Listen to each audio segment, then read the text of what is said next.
Apa yang dianjurkan ketika kita akan tidur tadi?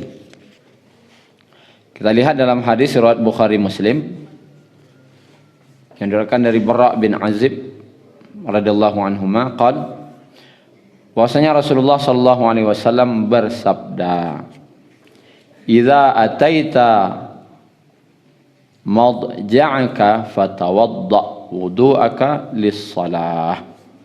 Apabila kamu hendak tidur, ini perintahnya. Apabila kamu hendak tidur, maka berwuduklah terlebih dahulu, seperti kamu berwuduk untuk mengerjakan salat.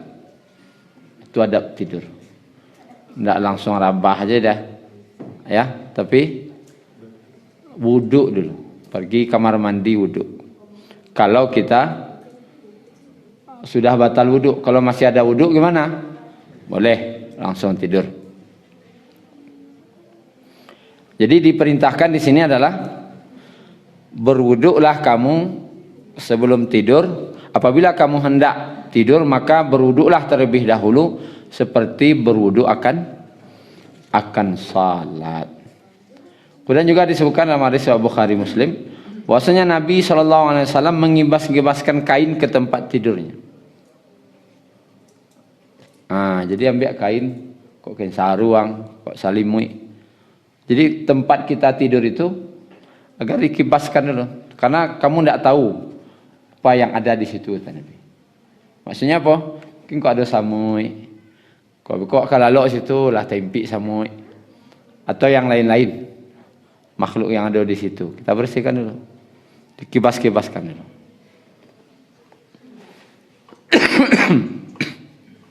Ini yang diperintahkan. Kemudian juga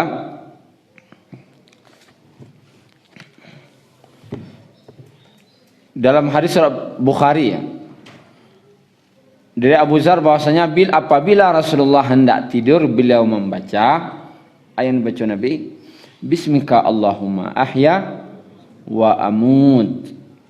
Dalam hadis Bukhari. Dalam hadis lain juga ada Bismika Allahumma amutu wa ahya.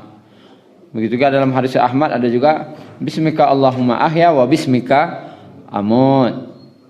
Boleh, terserah yang mana.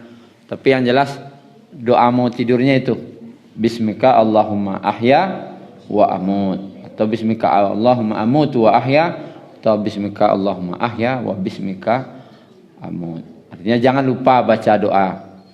Ya Allah, wahai Allah, dengan namamu ya Allah, saya hidup dan saya mati. Karena pada hakikatnya ketika kita tidur tuh, hakikatnya adalah mati. Jadi kan sudah baca doa tuh. Lalu apa yang kita lakukan lagi?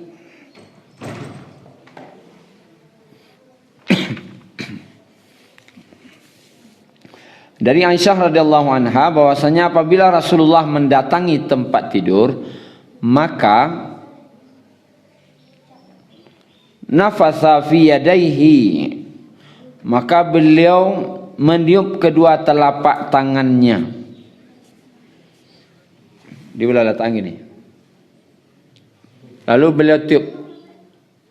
Tiup itu bukan, nah itu dah. Nanti kita contohkan. Kemudian membaca Qul huwallahu ahad, Qul a'udzu birabbil falaq, dan Qul a'udzu birabbin nas. Sebagian disebutkan dalam hadis Bukhari Muslim. Qul huwallahu ahad, Qul a'udzu birabbil falaq, Qul a'udzu birabbin nas. Kemudian dia tuh, kemudian beliau menyapu mulai dari wajah. Dari wajah. Kepala sampai kaki. Dan beliau mengulanginya sebanyak 3 kali. Nih. Berapa kali? Jadi kok kawak karajon mulai beko malam atau mulai siang, kapan saja mau tidur. Ya. Qul huwallahu ahad, Qul a'udzu birabbil falaq, Qul a'udzu birabbin nas. Kemudian tiup. Sapu. Dan diulang sebanyak tiga kali. Belum mengusapkannya ke seluruh badannya, ke mukanya, dan bagian depannya, dan diulangi sebanyak 3 kali. Muttafaqun alaih. Ini adab daripada tidur. Kenapa dibaca qul huwallahu ahad?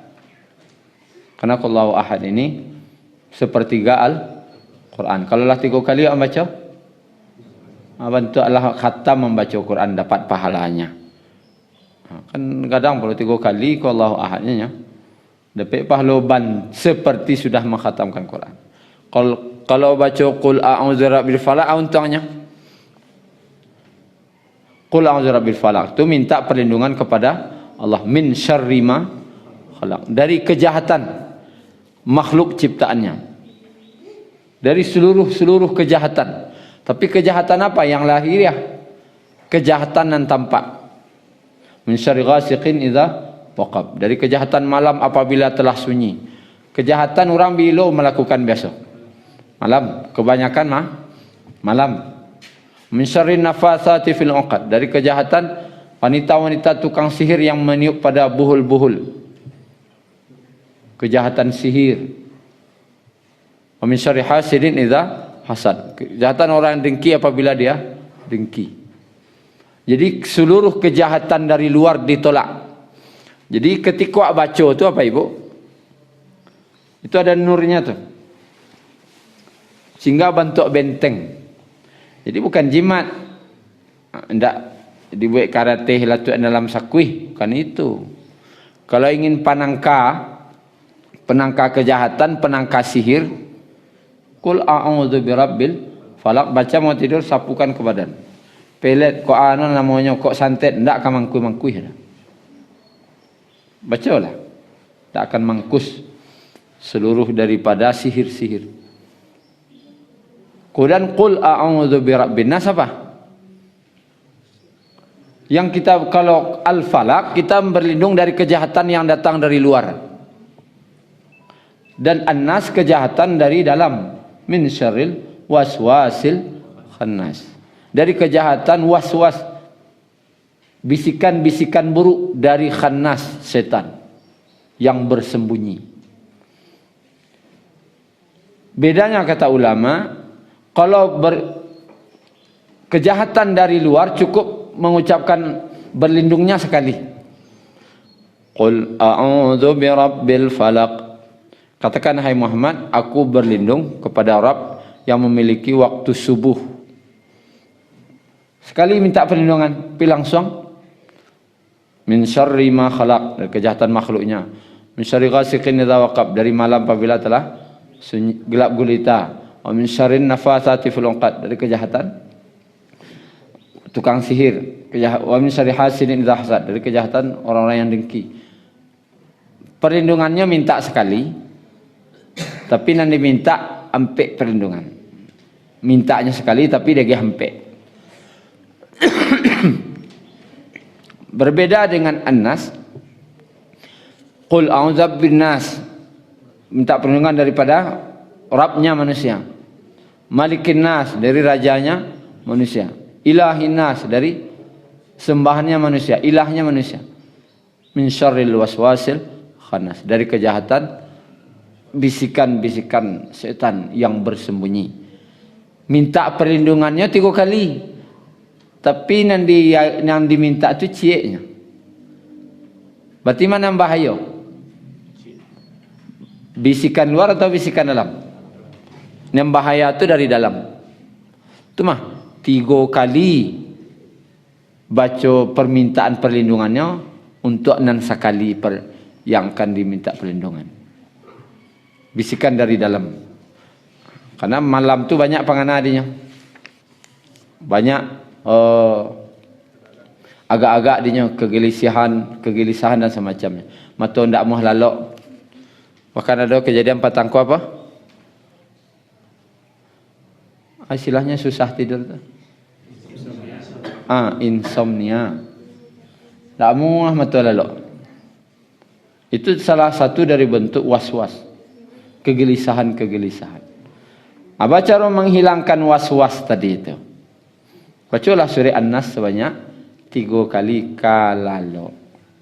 Makanya 3 surat tadi. Al-Ikhlas, Al-Falaq, An-Nas. Dibaca 3 kali, disapukan ke badan. Kemudian kita lanjutkan.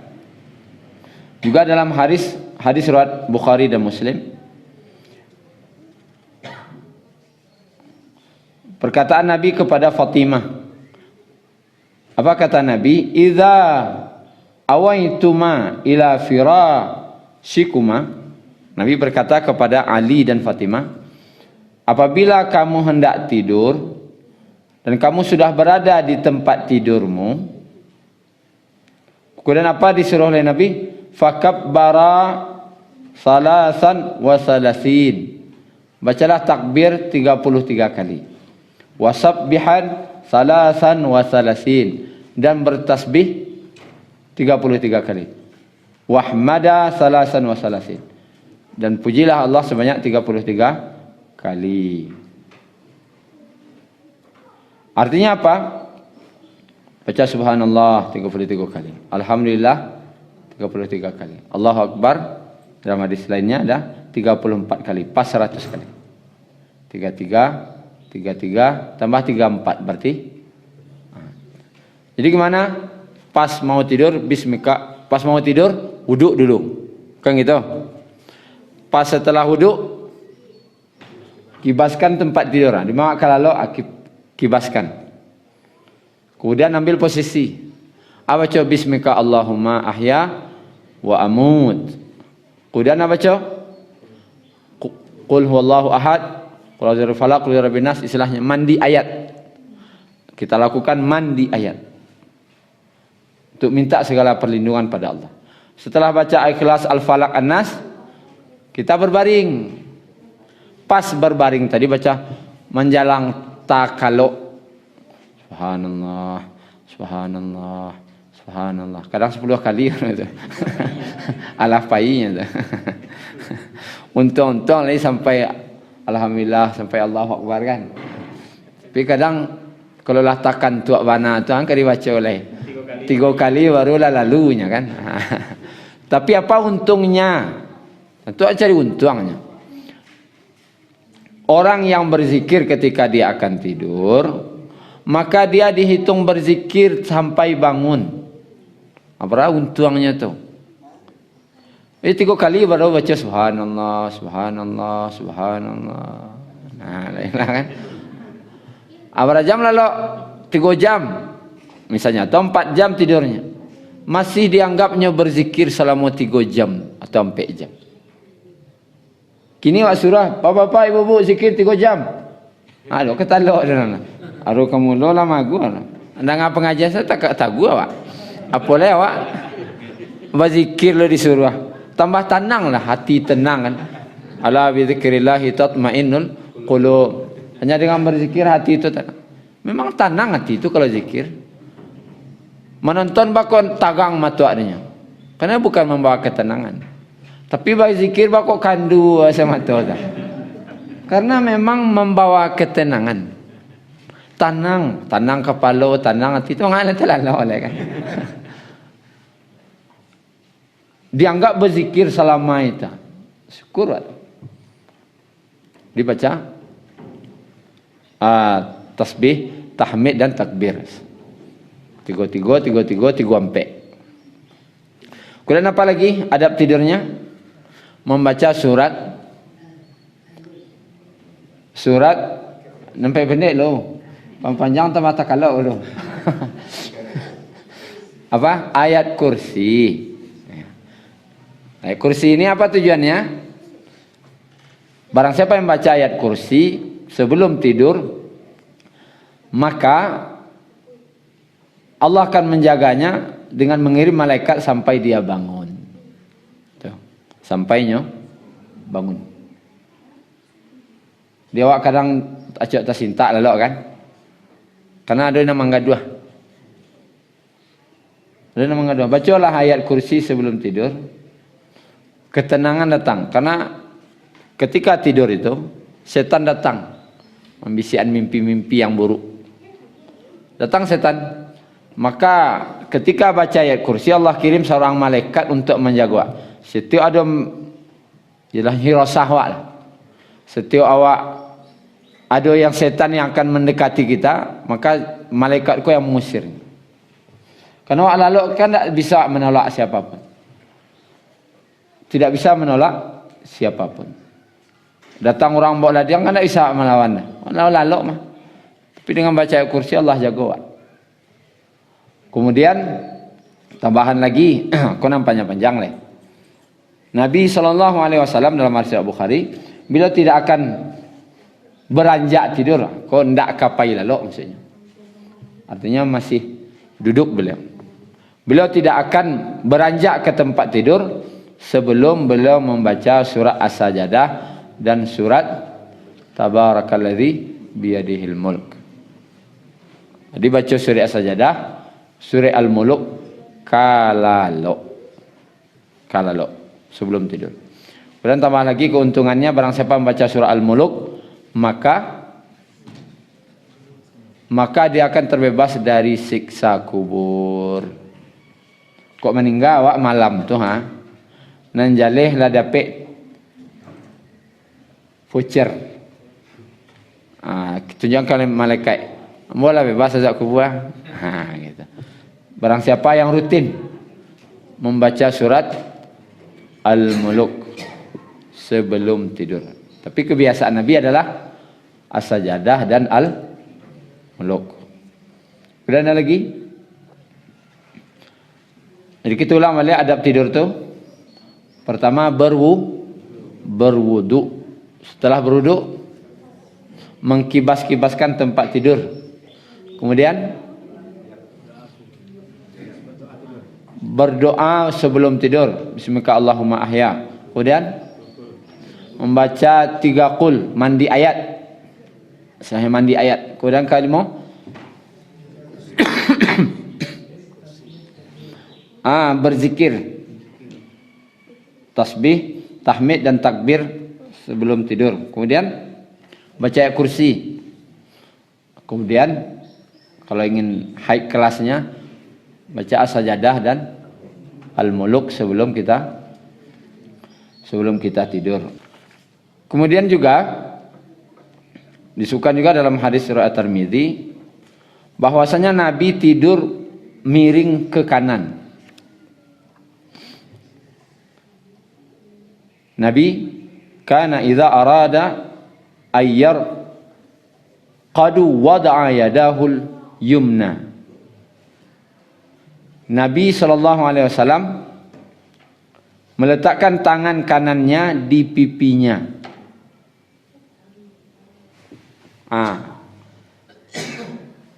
Teka.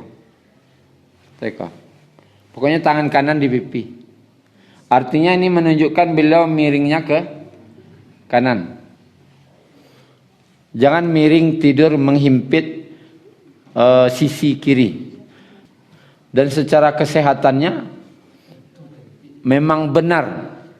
Menjalih miring ke kanan tu jauh lebih benar cara tidurnya daripada miring ke kiri. Cara kesehatannya kah dan segala secara apanya kah yang jalih tetap miring ke kanan ni adalah yang terbaik. Tanyalah ke kami kau. Empik matoba kau harus ke kanan. Tanya kalian. Miring ke kanan. Aku ada mengapa. Mungkin dia terlangsung nikmat mungkin ya lalok tu. Tapi kalau lah sudah miring ke kanan, intinya dah tetap mulai mereka. Cuma nanti jadi sudah tu terserah lah. Tapi mulai je sunnah Nabi. Modeko bantuannya ko kawaa bantuannya. Itulah terserah lah. Tapi tetap mulai je sunnah. Pokoknya bantu sudah tu kan. Bisa difoto tu. Kau bantu lalu. Tapi tetap mulai kan. Juga daripada adab sopan santun ketika tidur itu tidak mengunjurkan kaki ke kiblat. Di kepala jangan kasinan kakinya ke situ. Jangan. Yang benar itu kepala siko, kaki ke situ. Atau miringnya ke kanan. Kalau ke kanan itu berarti kepala siko, kakinya arah kemari. Untuk mengambil posisi kanan dan menghadap ke kiblat. Pokoknya yang jelas adalah awali dengan yang sunnah dulu. Awali. Biko baka bantu sudah tu pas jago tu wallahu alam lah kan. Tergantung. Yo kadang orang ada yang tidurnya tenang. Ba di awal lalu mau itu pas jago. Ada. Ada juga orang tu yo lesek sebenarnya. Mulanya mereka kepala siko. Lata jago lah siko kepala bisa jadi. Macam-macam kondisi orang ketika akan tidur. Tapi makanya tetap diawali dengan yang yang disunnahkan. Syukran ya Rabbi syukran. Hadaita qalbi syukran.